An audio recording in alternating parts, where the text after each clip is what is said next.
Now we're gonna go through the research paper structure. Okay, now again, you can see a lot of fancy with abstract. Oh, discussion, conclusion, present findings. Oh my god, that's so complicated. But it's not. It's just as brain dead as the previous slide. So let's go through it. At first, I want you to ignore the abstract. So let's say now you've done that and you want to write a paper on the sandwich incident. Yeah, because you found a problem and it's novel. You're pretty proud of it. You're gonna, you know, show it to your parents, even teachers, to like show off that you know research. Okay, so now you want to write a paper. Now you're coming to me, hey Tanzim, how do I write a paper? So you got to start with a title. So name your paper, of course, and then you're supposed to. Okay, you might ask, why do we have to follow this structure? Well, speaking from experience, if you do not follow the structure, what will happen is that, say you write the abstract first, which I just caught, yeah? Like, say you wrote the abstract first. Okay, what would happen is that you're writing introduction, you have to edit the abstract again. You're writing methodology, you have to edit the abstract again. Why? Okay, because each step, introduction, methodology, they're interconnected, and if you do something out of order, you're gonna have much more work than you normally could have had. So you're gonna like have extra work, which you don't want to have, right? Okay, so we have the abstract. Okay, we don't want the abstract. We have the title. You named it the incident on my sister stealing my sandwich, or XYZ, I don't care.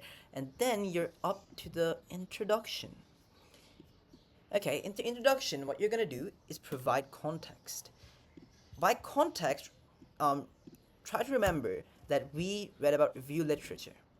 So when you're writing something, you're writing it for someone else, so that someone else can read it and like actually make sense of it. So that's exactly what we're trying to do. Right over here, you just want to give them a context that, why is this a problem? Like if you went to your teacher and just said, "Hey, I set a trap for my sister." It, out of context, that sounds wrong. I mean, what? Why would you do that? So you want context, and at first say, "Hey, she's ate my."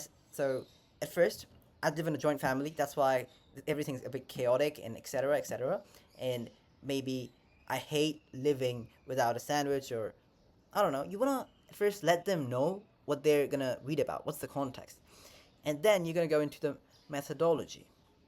The methodology, which is the experiment. You remember you wrote down in a piece of paper what the trap was or what the experiment was, right?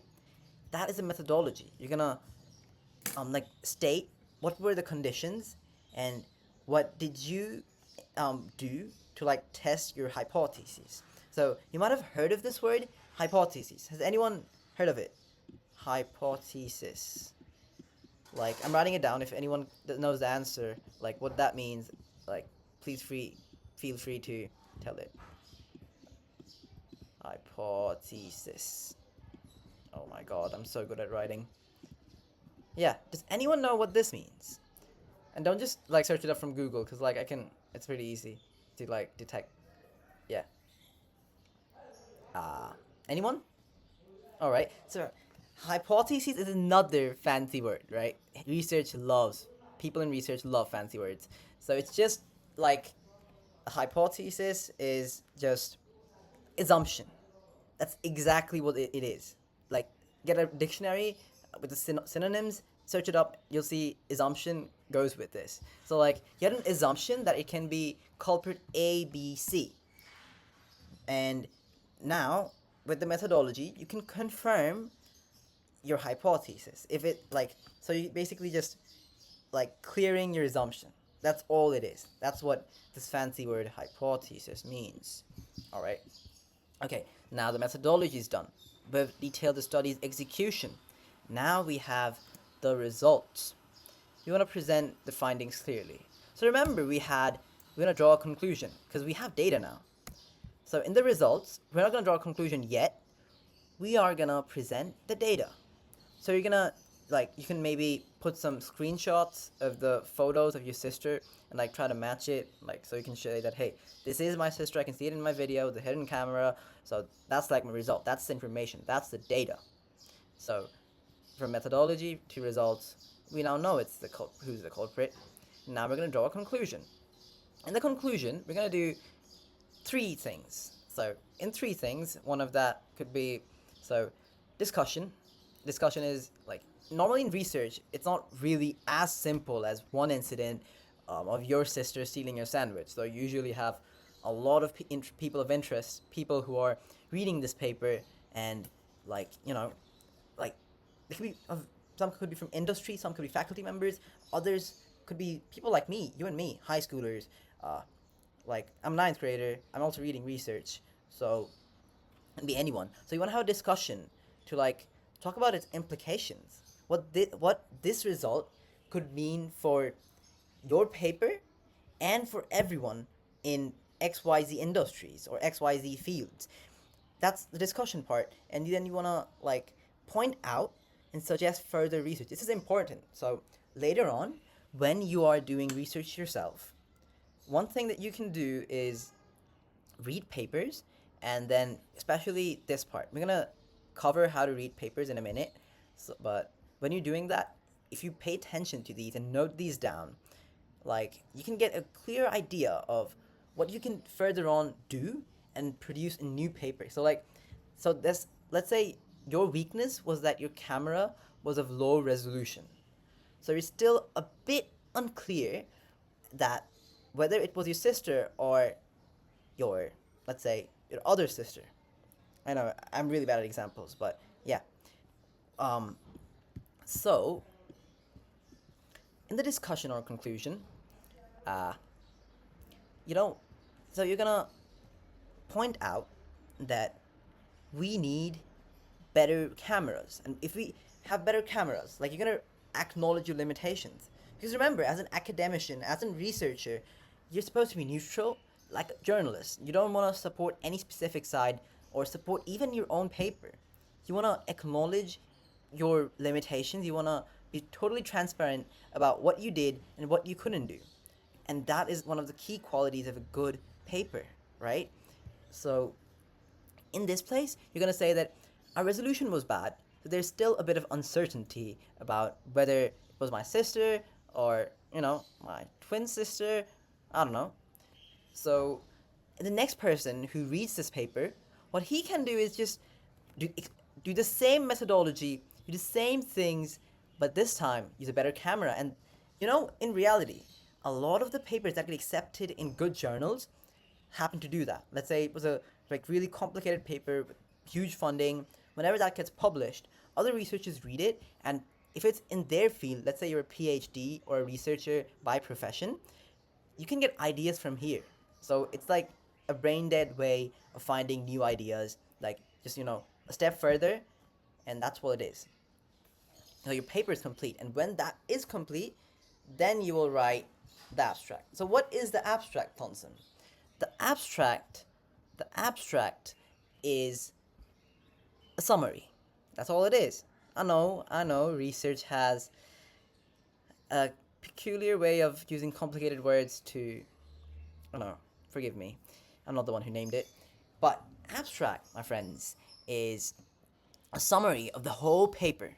Now tell me if I, well, wrote the abstract first, somehow wrote the summary first, like, let's say I have already done the research, right? I'm only, like, the only thing that's remaining is that I write the paper. So I can write the abstract, you might say, but even so, like, when you're writing an actual paper, uh, reading a lot of papers, you're adding things in the introduction or removing things in the introduction, you're refining things constantly, and when something, this entity over here, this abstract, is supposed to summarize this whole process, if this is changing, this will change too, and that's the reason I said that you don't write the abstract first. Never do it. This is the last part, right? It's like a very short part, like whenever you're reading papers, You can't just like the titles in real research papers. They're like really complicated. So you wanna like actually make sense of it by reading an abstract. Plus, there could be thousands of papers on a topic, right?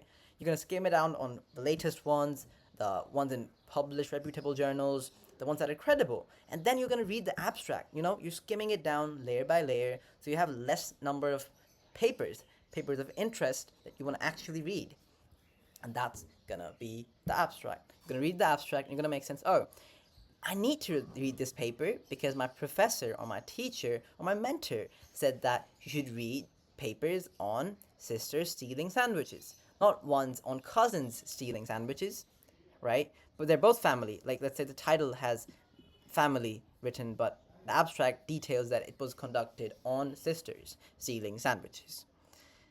It doesn't sound like this session to me. What sister example? It's not really nice. I know. Forgive me, but this overall is the whole process. You write the title, then you're writing the introduction to give everyone the context. They, hey, this is the situation over here, and now we're gonna. That's why we are doing this experiment. Now you do the experiment. You're gonna detail that, write it down, because they can't see your experiment in real life. They weren't there, right? They know nothing about you. They're gonna write it down step by step, so that this is important. Mark my words, so that whenever they want to, if they replicate the same methodology from what you've written, they should get the same results. A fun fact, I forgot, there's a Nobel Prize winner who had a few of his papers retracted. The word is retracted. Yeah. Oh man. Okay. R-E. Okay, let's.